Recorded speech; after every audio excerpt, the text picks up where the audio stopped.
मित्रों, आज हम प्रज्ञा योग के बारे में जानेंगे।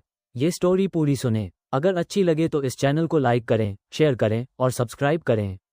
तो शुरू करते हैं। एक समय की बात है, एक समृद्ध व्यापारी परिवार में एक बालक ने जन्म लिया। उसका नाम रखा गया आदित्य। जब उसकी जन्म कुंडली एक विद्वान ज्योतिषाचार्य को दिखाई गई तो उन्होंने आंखें मूंदी, कुछ गणनाएं की और फिर गहरी सांस ली। सेठ जी, उन्होंने कहा, यह बालक असाधारण है। इसकी कुंडली में एक दुर्लभ योग बन रहा है जिसे प्रव्रज्या योग कहा जाता है। सेठ जी और उनकी पत्नी चिंतित हो उठे। प्रव्रज्या योग, इसका क्या अर्थ है महाराज? सेठानी ने पूछा। ज्योतिषी ने शांत स्वर में कहा, ज्योतिष में प्रव्रज्या योग या संन्यास योग एक विशेष ग्रह संयोजन है जो किसी व्यक्ति की कुंडली में बनता है और उसे सांसारिक मोहमाया से विरक्ति और आध्यात्मिकता या संन्यास की ओर ले जाता है। ये योग बहुत दुर्लभ माना जाता है और जिसके जीवन में ये प्रभावी होता है उसका जीवन सामान्य गृहस्थ जीवन से बहुत अलग हो जाता है। ये योग दर्शाता है कि व्यक्ति का मन भौतिक सुख सुविधाओं और पारिवारिक बंधनों से दूर होकर आध्यात्मिक खोज, वैराग्य या संन्यास की ओर झुकेगा। जब कुंडली में 4 या अधिक ग्रह एक ही भाव में हो, शनि 9वें भाव में बलवान हो, चंद्रमा पर शनि की दृष्टि या प्रभाव हो, लग्न और 12वें भाव की मजबूती हो, संन्यास ग्रहों की शक्ति सूर्य, चंद्रमा, मंगल, बुध, बृहस्पति, शुक्र, शनि हो, तो प्रव्रज्या योग का प्रभाव होता है। व्यक्ति भौतिक सुखों में नहीं रमता, आत्मज्ञान की ओर आकर्षित होता है। बाह्य रूप से सन्यासी बने या न बने, भीतर से वैराग्य की भावना प्रबल होती है।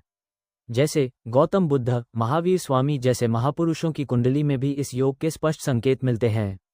ज्योतिषी ने आगे कहा, इसका मतलब यह है कि यह बालक सांसारिक सुखों में नहीं रमेगा। इसके भीतर संन्यास की तीव्र भावना होगी। यह वैराग्य की राह पर चल पड़ेगा। ये सुनकर सेठ जी और सेठानी दुखी हो गए। वो बड़ा हुआ, तेजस्वी, करुणामय और विचारशील। वो व्यापार में रुचि नहीं लेता, मित्रों के साथ खेलना नहीं चाहता, बल्कि घंटों आकाश, तारे या किसी पेड़ के नीचे ध्यानस्थ रहता। जब उसके मित्र विवाह की बातें करते, आदित्य मौन हो जाता। मुझे लगता है जीवन का कोई गहरा अर्थ है जिसे मुझे खोजना है, वो कहता। एक पूर्णिमा की रात जब पूरा शहर सो रहा था, आदित्य चुपचाप घर छोड़कर निकल पड़ा। उसने रेशमी वस्त्र त्याग दिए, साधु का वेश धारण किया और हिमालय की ओर चल पड़ा। उसकी कुंडली में 4 ग्रह एक ही भाव में स्थित थे। शनि 9वें भाव में बलवान था, लग्न मजबूत था और 12वें भाव का स्वामी शुभ स्थान में था। ये सभी संकेत उसी प्रव्रज्या योग की पुष्टि करते थे। वो वर्षों तक तप करता रहा, आत्मचिंतन में डूबा रहा। एक दिन वो आत्मबोध की स्थिति को प्राप्त हुआ और लोग उसे जानने लगे महान संत आदित्य के नाम से।